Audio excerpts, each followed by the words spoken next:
নির্বাচনী সরঞ্জাম এসে পৌঁছেছে রাঙ্গাবালিতে, আরো জানাচ্ছেন সহকর্মী তুহিন রাজ।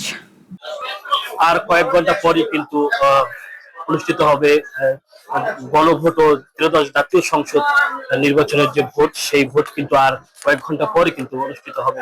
পটুয়াখালী 4 আসনের কলাপাড়া ও রাঙ্গাবালী উপজেলায় আমি এই মুহূর্তে দাঁড়িয়েছি। রাঙ্গাবালী উপজেলায় 36টি কেন্দ্র রয়েছে। 36টি কেন্দ্রের ব্যালট পেপার এবং ব্যালট বক্স এবং নির্বাচনের যে সরঞ্জাম, সেই সরঞ্জাম কিন্তু আজকে কিন্তু প্রতিটি কেন্দ্রে কিন্তু পৌঁছে যাবে। আপনাকে যদি জানিয়ে রাখতে চাই যে প্রশাসনের পক্ষ থেকে কিন্তু সকল ধরনের কিন্তু প্রস্তুতি সম্পন্ন হয়েছে। যদি বলি যে এই উপজেলায় 4 জন নির্বাহী ম্যাজিস্ট্রেট, নৌবাহিনী 100 জন এবং কোস্টগার্ড 90 জন, পুলিশ সদস্য 123 জন এবং ব্যাটালিয়ন আনসার 16 জন এবং পুলিশের 4টা মোবাইল টিম এবং 2টা স্ট্যাকিং টিম কিন্তু রয়েছে এবং প্রতিটি কেন্দ্রে 2 জন পুলিশ এবং 13 জন আনসার কিন্তু দেওয়া হয়েছে। এবং এই এই উপজেলায় 36টি কেন্দ্র রয়েছে, তার ভিতরে গুরুত্বপূর্ণ 9টি কেন্দ্র রয়েছে। তার ভিতরে চরবেষ্টিন, চরান্ডা এবং মৌলভী কিন্তু রয়েছে।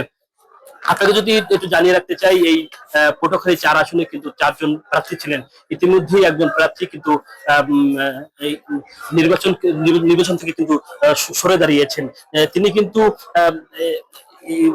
বিএনপির যে মনোনীত প্রার্থী রয়েছেন এবিএম মোশাররফ হোসেন, তাকে কিন্তু নির্বাচন সমর্থন জানিয়ে তিনি নির্বাচন থেকে সরে যান। এছাড়াও কিন্তু আরো প্রার্থী রয়েছেন, যেমন বিএনপির যে মনোনীত প্রার্থী এবং দলটির কেন্দ্রীয় প্রশিক্ষণ বিষয়ক সম্পাদক এবিএম মোশাররফ হোসেন এবং জামাত ইসলাম 11 দলীয় যে জোটের যে প্রার্থী রয়েছে খেলাফত মজলিসের প্রার্থী ডাক্তার জহিরুদ্দিন আহমেদ, তিনি কিন্তু দেওয়ালঘড়ি মার্কায় এবং এই ইসলামী আন্দোলনের হাত পাকা প্রতীক নিয়ে লড়বেন মোস্তাফিজুর রহমান। কিন্তু এই আসলে ত্রিমুখী লড়াইয়ের একটা সম্ভাবনা রয়েছে।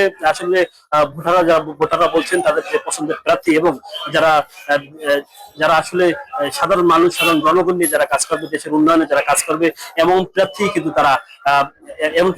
তারা বেছে নেবেন। আপনাকে যদি একটি তথ্য জানিয়ে রাখতে চাই, পটুয়াখালী 4 আসনে কিন্তু 10,000-10,000-এরও বেশি কিন্তু ভোটার রয়েছে এবং এর মধ্যে পুরুষ ভোটার রয়েছে 1,56,000 এবং নারী ভোটার রয়েছে 1,54,000 এবং তৃতীয় লিঙ্গীয় যে হিজড়া রয়েছে তার রয়েছে 5 জন। আসলে সর্বশেষ এই যে উপজেলা চত্বর থেকে আসলে আমার কাছে এই ছিল সবশেষ।